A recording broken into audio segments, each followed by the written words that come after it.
A arte mudou muito ao longo dos anos, indo desde uma pintura totalmente em preto, como era no Antigo Egito, até mesmo uma pintura mais colorida, que foi muito utilizada, por exemplo, no Império Romano. E mudando também técnicas, tendo como uma técnica clássica, que é a óleo sobre tela, que boa parte dessas obras que a gente vê é baseada nisso, como por exemplo a Mona Lisa, sabia dessa? E se não deu pra notar, no título que tá dizendo arte digital, aqui eu tô falando especificamente de uma categoria de arte digital um pouco mais específica, que é o desenho. Eu não vou entrar tanto nas outras artes digitais, porque aí já é um tema mais complicado. Eu posso entrar, por exemplo, aqui NFT, que é um tipo de arte digital, apesar de ter muitos haters, inclusive um aqui comigo. Então, o que eu vou dizer é realmente sobre o desenho. Vou mostrar uma atualização que tem atualmente, que é a categoria dos desenhos digitais, ilustrações. O designer sabe muito bem utilizar. E essa modalidade de arte, cara, eu tô falando aqui como alguém que faz esse tipo de desenho há uns bons anos. Então eu conheço um pouco, bastante. Muito bom dia, boa tarde, boa noite. Eu sou Vinícius Duarte, sou design teorista pela Faculdade de Belas Artes. E eu faço esse vídeo aqui como um fã de tecnologia e um cara que desenha para um diabo no Procreate, desenha muito lá. E eu falo em quantidade, não necessariamente em qualidade. E eu falo sobre alguns pontos importantes para você que quer entender um pouco mais sobre arte digital, sobre ilustrações digital e por aí vai. E lembrando, já falei antes, mas vou repetir, eu desenho há bastante tempo no meio digital. Desde 2019, mais ou menos. Até antes, na verdade, não lembro muito meu certo.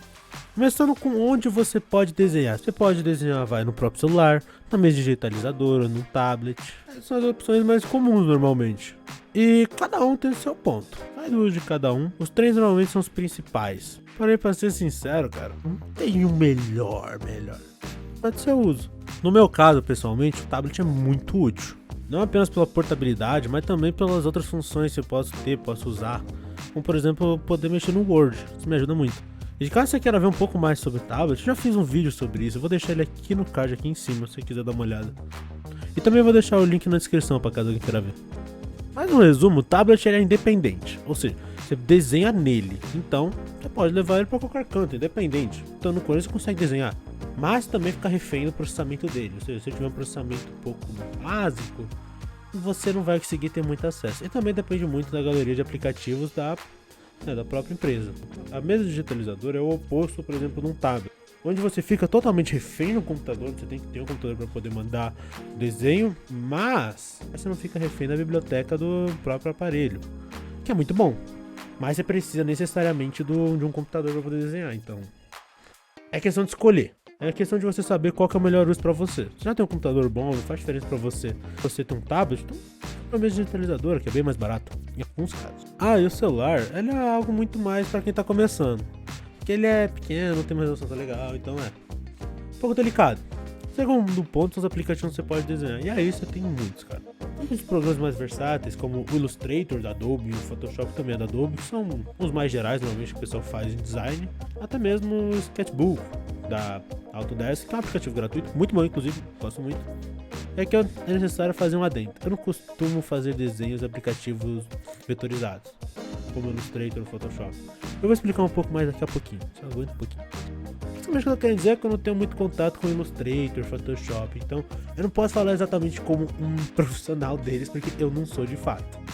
Mas pelo que eu conheço, mano, os programas Adobe como Illustrator, Photoshop são muito bons quando a gente fala em design, que são uns desenhos muito mais, entre aspas, em série. Mas eu pretendo puxar aqui o iPad e eu vou explicar um pouco mais. E os outros desenhos, que são, no caso, os em pixel, são desenhos muito mais artísticos, por assim dizer. Vamos lá, vamos pra parte delicada agora.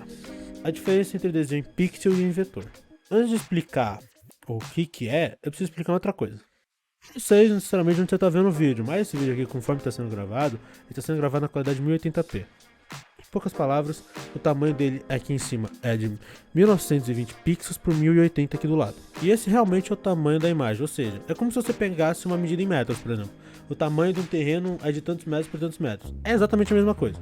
E a diferença de vetor para pixel, sendo mais específico, é que em pixel você trabalha literalmente com o desenho em si, como ele está ali, como você está vendo, e o vetor você trabalha na forma. Onde o vetor não faz a menor diferença o tamanho da resolução, não faz a menor diferença. Você desenhou em vetor, vai ficar sempre a mesma coisa, independente do tamanho.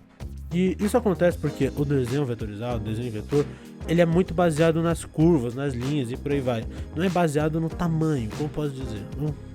Falando de uma maneira mais simples, o desenho em pixel, você pega um tamanho de imagem e a partir disso você vai desenhando por dentro. E isso traz alguns benefícios, mas não muitos.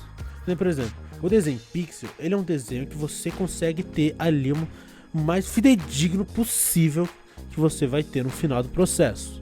Já o desenho vetor, por ser muito mais independente, você não tem muito bem um controle de como que ele vai sair. Mas você garante que vai estar tudo muito próximo.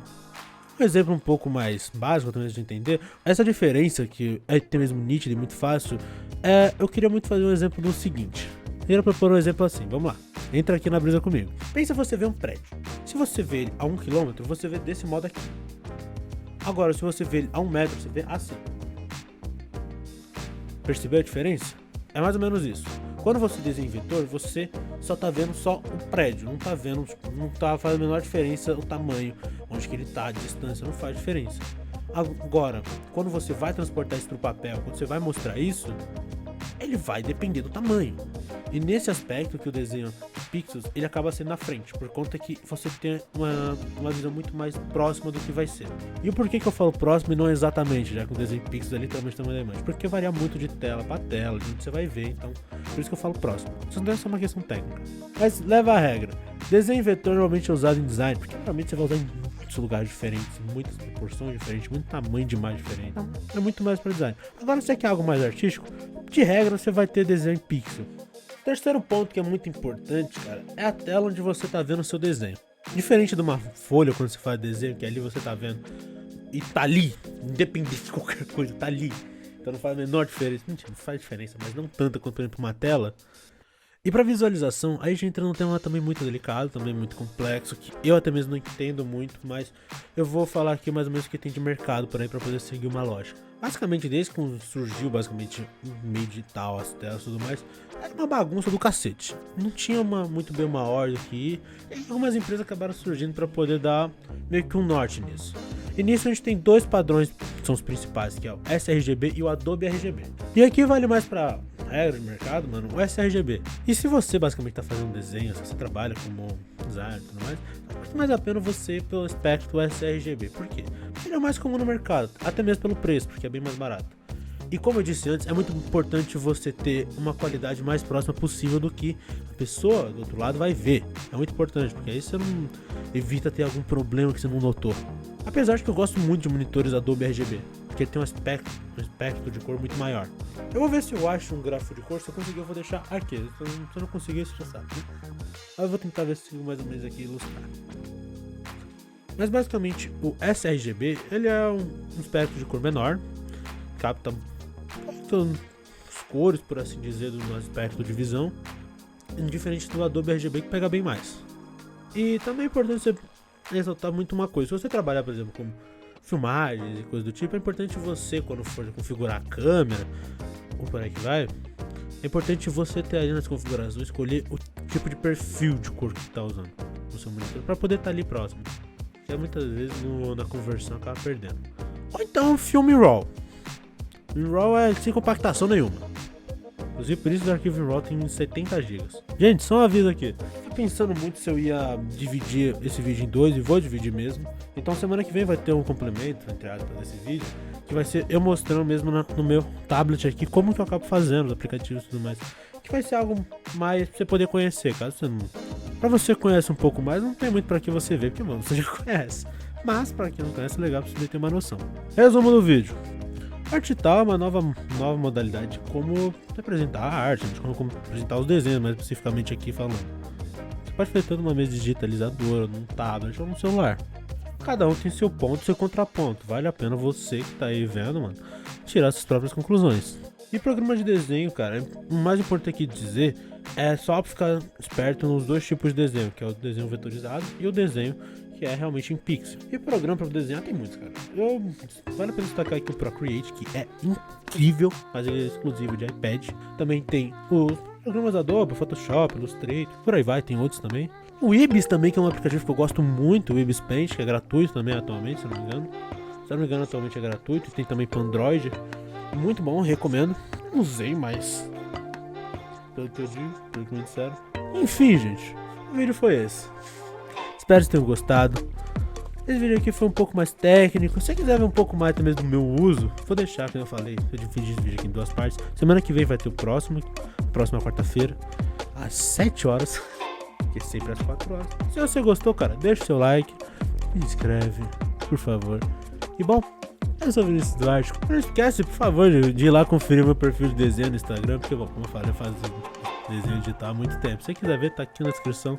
Mas eu vou falar aqui também pra caso você queira, que é VNH_DA.